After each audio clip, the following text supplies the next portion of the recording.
Good evening 10th class. बेटा आज हम करेंगे जो हमने सितंबर 2022 के क्वेश्चन 18 तक किए थे पार्ट 1। सॉरी, काफ़ी बिजीनेस होने की वजह से मैं आपके लिए पार्ट 2 बना नहीं पाई, तो आज मैं बना लेती हूँ। ठीक है, अपने पेपर से पहले इसको आप जरूर कर लेना। क्वेश्चन नंबर 19 है बेटा इसके अंदर कि एपी के प्रथम 7 पदों का योग 49 है और 17 पदों का योग 289 है। ठीक है, एपी की बात हो रही है। ठीक है, हमने प्रथम पद निकालना है। हमें पता है प्रथम पद क्या होता है, ए। फर्स्ट टर्म ए होती है, तो यानी हमने क्या निकालना है, ए। अब आपने एक चीज ध्यान रखनी है बेटा, योग आ गया। ठीक है, तो फॉर्मूला ध्यान से लगाना। योग का मतलब SN वाला फॉर्मूला लगाना है। ठीक है, योग का मतलब सम का मतलब SN। SN का फॉर्मूला क्या होता है, n/2 2a + n-1 into d। ठीक है, ये फॉर्मूला लगाएंगे। प्रथम 7 पद, जितनी संख्याएं हैं वो n होता है। कितनी हैं, 7 संख्याएं हैं, तो n हमारा इसमें कितना हो गया, 7। ठीक है, और SN कितना हो गया, 49। सिर्फ हमें इतनी, यहां तक हमें ये दो चीजें दी हुई हैं, n 7 दिया हुआ है और SN दिया हुआ है 49। वो हम यहाँ रख देंगे। SN की वैल्यू कितनी है, 49। n की वैल्यू 7/2। a नहीं दिया तो a ऐसे का ऐसे ही चलेगा। प्लस n कितना है, 7 - 1, d भी नहीं दिया। ठीक है, अब हम 49 = 7/2, 2a + 6d हो गया ये। इसको इजी बनाने के लिए 2 कॉमन ले लो, क्योंकि 2 हम यहाँ नीचे देख रहे हैं कैंसिल हो जाएगा। मैंने इन दोनों से 2 बाहर ले लिया, a + 3d रह गया। ठीक है, ध्यान से करना ये स्टेप। 2 से 2 कैंसिल हो गया। ठीक है, ये हो गया 49 = 7 × a + 3d। ठीक है, यहां से a + 3d क्या आ जाएगा, 49। 7 यहां मल्टीप्लाई हो रहा है, इधर आके डिवाइड हो जाएगा 7। ठीक है, 7 = a + 3d। ठीक है, ये हमारी हो गई एक इक्वेशन। इसको इक्वेशन नंबर 1 दे दो। ठीक है, अब आगे ये क्या कह रहे हैं कि प्रथम 17 पदों का योग 289 है। फिर से इसी फॉर्मूले में हमने अब संख्याएं कितनी लेनी है, 17, यानी n कितना है 17, और योग यानी SN कितना है 289। ठीक है, तो यही फॉर्मूला लगेगा। इसमें ये रख दो, SN की जगह 289, n की जगह 17/2, 2a नहीं मालूम, n कितना है 17 - 1, d नहीं पता। ठीक है, अब इसको सोल्व करो। 10/2, 2a + 16d हो गया ये। ठीक है, 2 फिर से कॉमन ले लो, जैसे ऊपर किया था। 2 कॉमन, अंदर आ जाएगा a + 8d। ठीक है, 2 से 2 कैंसिल हो गया। ठीक है, 17 इधर ले आओगे, 289, इधर 17 मल्टीप्लाई हो रहा है तो इधर आके डिवाइड हो जाएगा। ठीक है, a + 8d। इसको जब आप डिवाइड करोगे, 17 × 1 = 17, तो ये आ जाएगा 119। ये फिर से 7 पे जाएगा, 7 × 3 = 7 = 119। ठीक है, तो ये 17 पर ही कटेगा। 17 = a + 8d। अब हमारे पास a और d में 2 इक्वेशंस हो गई। ठीक है, एक हमने यहाँ बनाई है, एक ये रही। अब हम इन दोनों को सोल्व कर देते हैं। ठीक है, देखो, अब एक इक्वेशन है हमारे पास, a + 3d = 7। सेकंड है a + 8d = 17। ठीक है, अब मैं इसको सोल्व कर देती हूँ। देखो, अब आपके इस क्वेश्चन में हमें सिर्फ प्रथम पद का मान निकालना है, और प्रथम पद है जो हमारा वो a होता है। ठीक है, तो हम कंसंट्रेट a पर करेंगे, d नहीं चाहिए हमें। ठीक है, तो जो हम लगाते थे इसको सोल्व करने के लिए, आप पहले d की वैल्यू भी निकाल सकते हो, तो इसको सब्ट्रैक्ट कर दो। जैसे हम इक्वेशन सोल्व करते हैं, ये कैंसिल हो गया। -5d = -10 माइनस से माइनस कैंसिल, 10/5 2। डी की वैल्यू 2 आ गई। इसको इक्वेशन नंबर 1 में रख दो। a + 3 × 2 6 = 7। ठीक है, तो a क्या आ गया, 7 - 6 1। ठीक है, तो हमारे से क्या निकालना था, हमने a की वैल्यू ही निकालनी थी। तो यही हमारा फर्स्ट टर्म यानी प्रथम पद हो गया, जो कि आपका आंसर है। ठीक है, अब है नेक्स्ट हमारा क्वेश्चन नंबर 20। ठीक है, क्वेश्चन नंबर 20 में क्या है, एक सीढ़ी किसी दीवार पर इस प्रकार टिकी हुई है कि इसका निचला सिरा दीवार से 2.5 मीटर की दूरी पर है।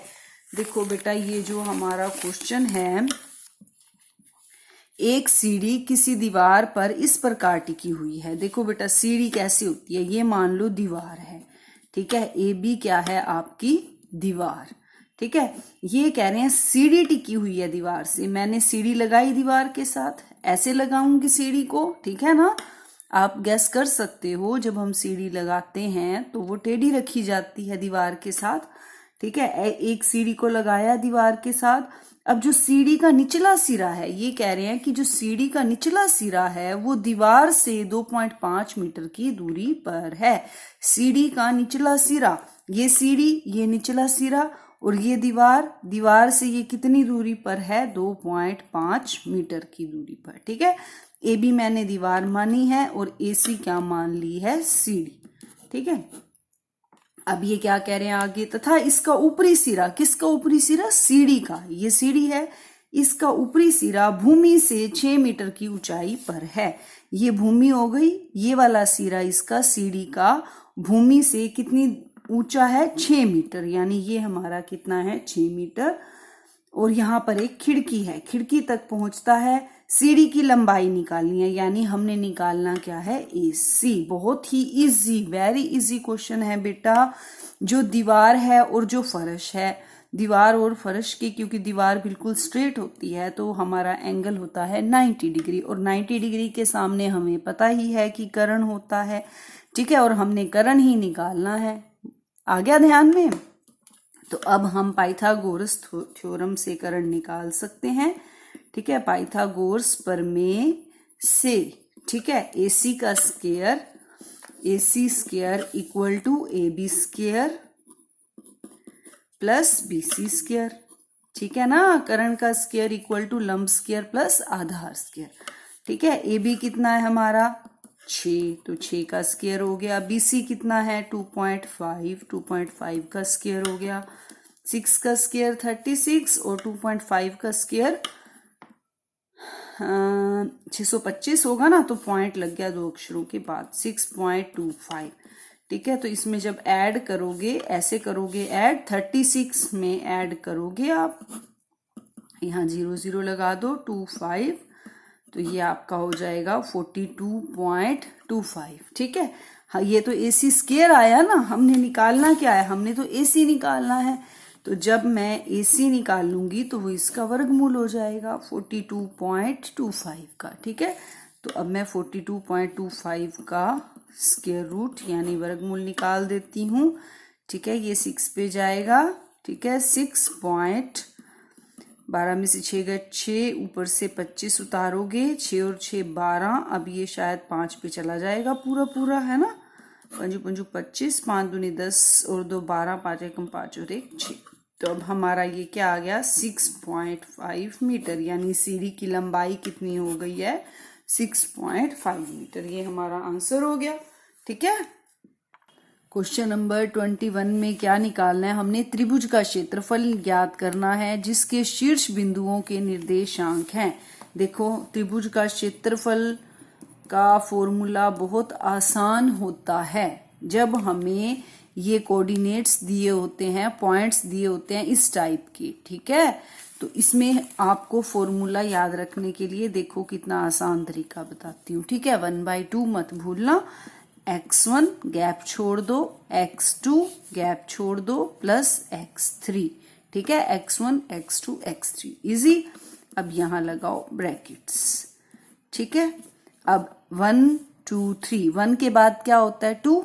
ठीक है। तो अब अंदर y वाले और बाहर x वाले, y2, ठीक है। 1 के बाद 2 आ गया, 2 के बाद क्या होता है 3, ठीक है। अब यहाँ क्या है, ब्रैकेट से बाहर 2, तो 2 के बाद क्या होता है 3, ठीक है। साइकिल चलाओ, 1 2 3 1 2 3, ठीक है। अब 3 के बाद 1, ठीक है। 3 के बाद 1, 1 के बाद 2, ठीक है। ये हमारा क्या होता है, एरिया ऑफ ट्राइंगल का फॉर्मूला है ना, इजी। तो अब जो हमें कोऑर्डिनेट्स दिए हुए हैं उनको देखो आप ध्यान से। फर्स्ट कोऑर्डिनेट है हमारा 1 और -1, ठीक है। सेकंड कोऑर्डिनेट है -4 और 6, थर्ड कोऑर्डिनेट है -3 और -5, ठीक है। अब देखो बेटा, आपने एक चीज यहाँ ध्यान में रखनी है, वो क्या कि ये जो फर्स्ट कोऑर्डिनेट होता है वो होता है x1 y1, ठीक है। सेकंड होता है x2 y2। बेटे कई बच्चे ये गलती करते हैं, x1 x2 ले लेते हैं, ठीक है। तो आपने बहुत ध्यान से करना है, x1 y1, x2 y2, x3 y3, ठीक है। तो जो इंपॉर्टेंट क्वेश्चंस हैं बेटा उनको लिख कर जरूर देखना आप, ठीक है, ताकि आप मिस्टेक से बच जाओ। अब x1 क्या है, ये x1 है जो कि क्या है 1, y2 क्या है, ये रहा 6, माइनस y3, ये y3 है -5, माइनस यहाँ था, माइनस एक और हो गया तो ये प्लस हो जाएगा, ठीक है। प्लस x2 कौन सा है, -4, ठीक है। y3 -5, माइनस y1 है -1 और एक यहाँ भी माइनस है, माइनस माइनस क्या हो जाएगा प्लस, ठीक है। प्लस x3 क्या है, ये रहा -3, ठीक है। y1 ये रहा -1 और माइनस के y2 ये रहा -6, ठीक है। यहाँ ब्रैकेट लगा दो, ठीक। अब इसको हम सोल्व करते हैं, 1/2, 1 6 + 5 11, plus minus -4, -5 + 1 -4, plus -3, minus plus लेकिन साइन माइनस, ठीक है। 1/2 11 प्लस 4 4 जा 16 प्लस 3 7 जा 21, माइनस को माइनस से मल्टीप्लाई करोगे तो प्लस, ठीक है। 1/2, अब इनको ऐड कर लो, 6 और 1 7 और 1 8, 2 और 1 3 और 1 4, ठीक है। ये 48 यहाँ लिखना बेटा, और ये कैंसिल हो जाएगा, 2 दूनी 4, 2 चौकी 8, ठीक है। ये हमारा हो गया 24 वर्ग मात्रक, 24 वर्ग मात्रक, या फिर आप इसको कह सकते हो स्क्वायर यूनिट्स, ठीक है। कुछ भी लिख दो, दोनों में से दोनों ही ठीक है। ये हमारा क्या आ गया, area of triangle. Very easy. Next question करते हैं। क्वेश्चन नंबर 22 से पहले हम क्वेश्चन नंबर 23 कर लेते हैं, ठीक है। प्रकार की जरूरत है उसमें। जी हमें क्या दिया हुआ है, एक मोहल्ले के बच्चों का जो दैनिक जेब खर्च है वो दिया हुआ है हमें, और माध्य जेब खर्च 18 दिया हुआ है, ठीक है। ध्यान रखना, मतलब हमें माध्य दिया हुआ है, हमने एफ निकालना है, ठीक है बेटा।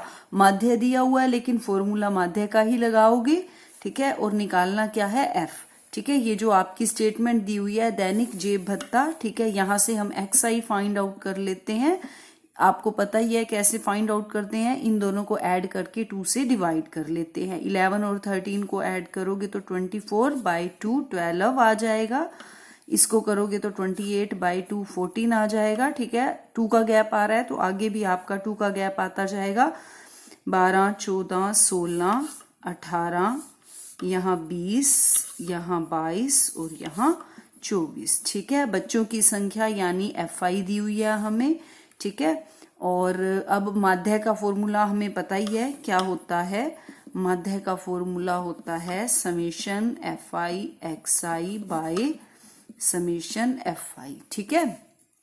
FI XI की मल्टीप्लाई चाहिए तो FI XI को मल्टीप्लाई कर दो, ठीक है। 12 7 84, 14 6 84, 16 में 144 और 13 था ये, हाँ 13 को 18 से कर लो मल्टीप्लाई, 18 को 13 से करोगे 3 8 24, 2 3 एकम 3 और 2 5, 8 1 4, 8 और 5 13, 1 234, ठीक है।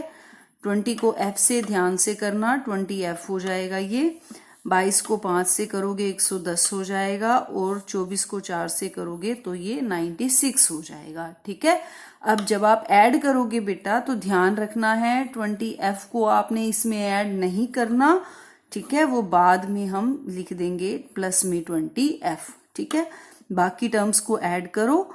4 और 4 8 और 4 12 और 4 16, 16 और 6 22। ठीक है, 2 कैरी है, 2 और 9 11 और 1 12 और 3 15 और 4 19 और 8 27 और 8 35। ठीक है, 3 3 और 1 4, 4 और 2 6, 6 और 1 7। ठीक है, तो और समेशन एफ आई भी निकालनी है, यहां से समेशन एफ आई निकाल लो। 4 और 5 9, 13 और 9 22, 22 और 9 31 और 6 37 और 7 44 प्लस एफ।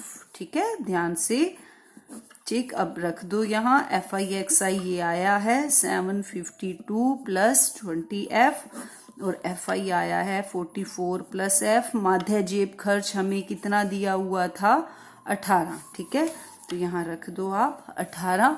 ठीक है, यहाँ पर आप क्रॉस मल्टीप्लाई करोगे, 18 को 44 से करो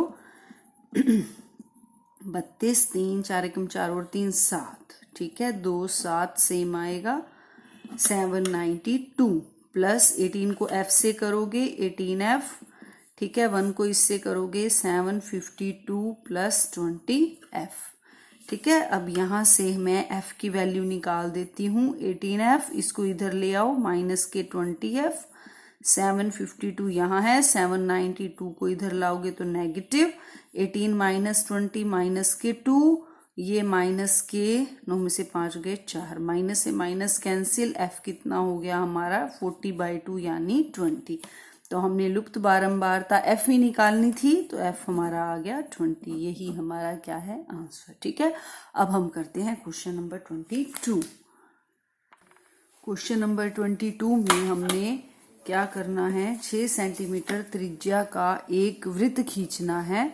ठीक है, पहले हम 6 सेंटीमीटर त्रिज्या का एक वृत्त खींच लेते हैं। ठीक है, ये हमने देखो स्केल लिया। ठीक है, और एक मिनट, ये स्केल और हमने 6 सेंटीमीटर खोलना है इसको, प्रकार को। ठीक है, यहाँ पर 6 सेंटीमीटर हमने खोल लिया इसको। ठीक है, 6 सेंटीमीटर त्रिज्या का एक वृत्त लेने के लिए हम प्रकार को कितना खोल लेंगे, 6 सेंटीमीटर। ठीक है, तो ये 6 सेंटीमीटर खोल के आप एक वृत्त बना लो ऐसे।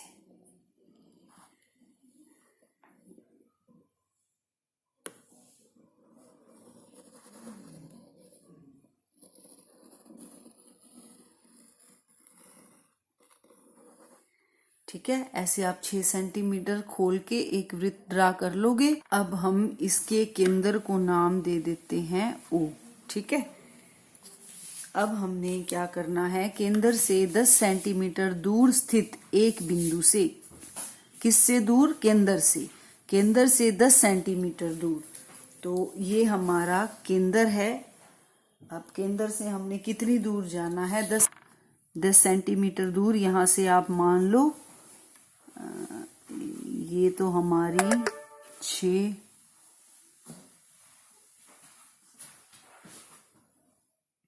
ये 6 है। ठीक है, हमने कितनी बनानी है, 10। यहां तक हमारी कितनी हो जाएगी, 10। यहाँ 10 पर, जहां भी आपकी 10 है यहां पर एक पॉइंट लगा लो आप। ठीक है, इसके बाद हमने क्या करना है, केंद्र से 10 सेंटीमीटर दूर स्थित एक बिंदु से हमने वृत्त पर स्पर्श रेखा युग्म की रचना करनी है। हमने इस बिंदु से इस वृत्त पर क्या ड्रा करनी है, स्पर्श रेखाएं। ठीक है, तो मैं इस बिंदु को P मान लेती हूँ। ठीक है, अब आपने याद रखना है कि हमने P से स्पर्श रेखाएं डालनी है। ठीक है, तो पहले मैं इसको ज्वाइन कर दूं। ये हमारा 10 सेंटीमीटर की दूरी पर बिंदु हो गया केंद्र से। ठीक है, इसको लिख दो आप 10 सेंटीमीटर। इसके लिए हमें क्या करना पड़ेगा, इसके लिए हमें एक और वृत्त लगाना पड़ेगा जिसका ये व्यास होगा। ठीक है, अब एक और वृत्त ड्रा करने के लिए हमने क्या करना है, हमने इस 10 सेंटीमीटर वाली रेखा का लंब समद्विभाजक करना है, यानी हमने इसको 2 बराबर भागों में बांटना है। आपको पता ही है कि हम 2 बराबर भागों में किसी भी रेखा को कैसे करते हैं, उसके आधे से ज्यादा प्रकार खोलकर। तो हमें पता है इसका आधा, ये 10 सेंटीमीटर का आधा 6 तो है ही। ठीक है, अगर आप इतने से करना चाहते हो इतने से कर लो, बस 5 से तो ज्यादा है ही ये। ठीक है ना, ज्यादा खोलनी है तो इससे भी ज्यादा खोल लो। ठीक है, तो अब मैं क्या करती हूँ, ये यहाँ पर ऐसे थोड़ा सा और मैंने खोल लिया है और ऐसे ड्रा कर लेती हूँ। अब ये बिल्कुल इसके ऊपर आ रहा है ना, तो हम क्या करते हैं, थोड़ा फालतू खोल लेते हैं। ठीक है, ताकि हम डिफरेंशिएट कर सके। ठीक है, ये मैंने इतना खोल लिया। ठीक है, तो अब हमारी एक ऊपर और एक नीचे, ऐसी इस बिंदु से भी एक चाप ऊपर और एक चाप नीचे। ठीक है, अब मैं इन दोनों को ज्वाइन कर दूंगी। इसको हम मिला लेंगे तो हमें ये क्या मिल जाएगा, हमें ये मिल जाएगा दूसरे वृत्त का केंद्र बिंदु। ठीक है, यहां पर रखकर अब हमें केंद्र बिंदु मिल गया दूसरे वृत्त का। ठीक है, इसको मैं ओ डैश का नाम दे देती हूँ। ठीक है, ये ओ डैश है। ठीक, हमारा जो ओरिजिनल असली वाला वृत्त है वो कौन सा है, जिसका केंद्र ओ है, ये वाला वृत्त। ठीक है, अब मैं ओ डैश पर प्रकार रखूंगी और ऐसा वृत्त बनाऊंगी कि वो सिर्फ इस लाइन के ऊपर जाए। ठीक है, इसीलिए प्रकार को मैं इतना ही खोल लूंगी। ठीक है, यहाँ पी तक। ठीक है, ताकि मेरा वृत्त इससे बाहर भी ना जाए और इसके अंदर भी ना हो। ठीक है, अब मैंने यहाँ पर प्रकार रखी और एक वृत्त बना दिया। ठीक है,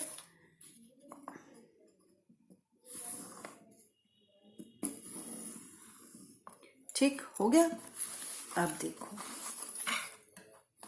अब ये जो हमारा ओ डैश मिल गया हमें, और ये क्या है, हमारा केंद्र से दूर, क्या है, केंद्र से दूर बिंदु। अब हमें स्पर्श बिंदु मिल गए हैं जहां पर ये दोनों वृत्त आपस में मिल रहे हैं, ये वाले बिंदु। ठीक है, और ये बिंदु। ठीक है, इसको मैं नाम दे देती हूं T1 और T2।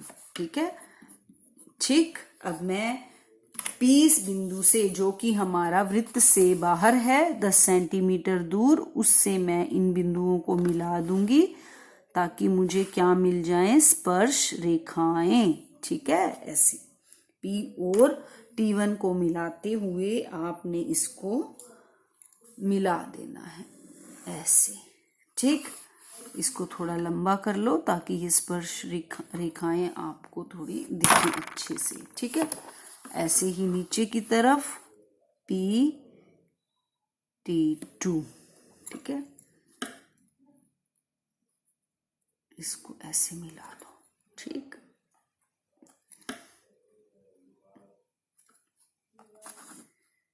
ऐसे। ठीक, अब ये बन गई हमारी स्पर्श रेखाएं। कौन सी हैं, P-T1 और P-T2। ठीक है, तो अब आप यहां लिख दो कि P-T1 एंड P-T2 स्पर्श रेखाएं हैं। ठीक है, और हमने क्या करना था, इनको मापना भी था। ठीक है, तो आप इनको माप कर लिख भी दो कि ये कितनी है स्पर्श रेखाएं, उनकी लंबाइयां मापिए। ठीक है, स्पर्श रेखाओं की लंबाई माप कर देख लो आप। इस बिंदु से आगे नहीं नापनी आपने, इस बिंदु पर रख लो आप, और दूसरा हमने P तक देखना है। ये देखो, ये हमारी कितनी बन रही है लंबाई, 8 सेंटीमीटर। ठीक है, तो ये नीचे भी कितनी होगी, 8 सेंटीमीटर। ठीक है, ये देखो 8 सेंटीमीटर। ठीक है, तो ऊपर और नीचे ये हमारी समान होंगी, क्योंकि स्पर्श रेखाओं की लंबाइयां कितनी होती हैं, बराबर होती हैं। P-T2 बराबर 8 सेंटीमीटर। ठीक है, ये हमारा हो गया क्वेश्चन। अब आपने इसकी रचना भी करनी है। ठीक है, रचना मैं आपको बता देती हूँ आपने कैसे करनी है, आप नोट कर सकते हैं। ठीक है, सबसे पहले आप पॉइंट नंबर 1 में क्या लिखोगे, सबसे पहले हमने 6 सेंटीमीटर प्रकार खोलकर एक वृत्त बनाया, ठीक है, जिसका केंद्र बिंदु O है। ठीक, अब हमने उस केंद्र बिंदु से 10 सेंटीमीटर दूर एक बिंदु P लिया, ठीक है, ये पॉइंट नंबर 2 हो जाएगा। फिर पॉइंट नंबर 3 में आप क्या लिखोगे? पॉइंट नंबर 3 में आप ये लिखोगे कि 10 O और P को मिलाया, ठीक है। फिर हमने रेखा OP का लंब समद्विभाजक खींचा, ठीक है, 4 पॉइंट हो जाएंगे। अब 5th पॉइंट जो हो जाएगा, जो उसको हमने केंद्र बिंदु O' का नाम दिया। फिर हमने O' पर प्रकार रखकर एक वृत्त और बनाया, ठीक है। ये हमारी पॉइंट्स 5 या 6 बन जाएंगे। कुछ भी नहीं है बेटा, जो आपके दिमाग में आता है, जैसे जैसे आपने बनाया है वैसे वैसे आपने लिखते जाना है। जरूरी नहीं कि आपने मेरी वर्डिंग लिखनी है या कोई बुक से देखकर लिखनी है, आपने अपनी वर्डिंग लिखनी है, ठीक है। तो अब हमने एक वृत्त बनाया, उसके बाद हमने क्या किया? वृत्त बनाया जहां पर दोनों वृत्त एक दूसरे को काट रहे हैं, ठीक है, उसको हमने T1 तथा T2 का नाम दिया। फिर हमने क्या किया? 7 या 8 पॉइंट पर आपका आ जाएगा PT1 तथा PT2 को मिलाया, जो कि हमारी क्या है? स्पर्श रेखाएं हैं। PT1 बराबर है PT2 के, और वो कितना है हमारा? 8 सेंटीमीटर, ठीक है। तो ये हमारा क्वेश्चन कंप्लीट हो गया। ओके बेटा, best of luck for your exams. अच्छे से ये क्वेश्चन कर लेना, इसकी रचना भी जरूर लिख कर आना, ठीक है। See you next time, best of luck, thank you.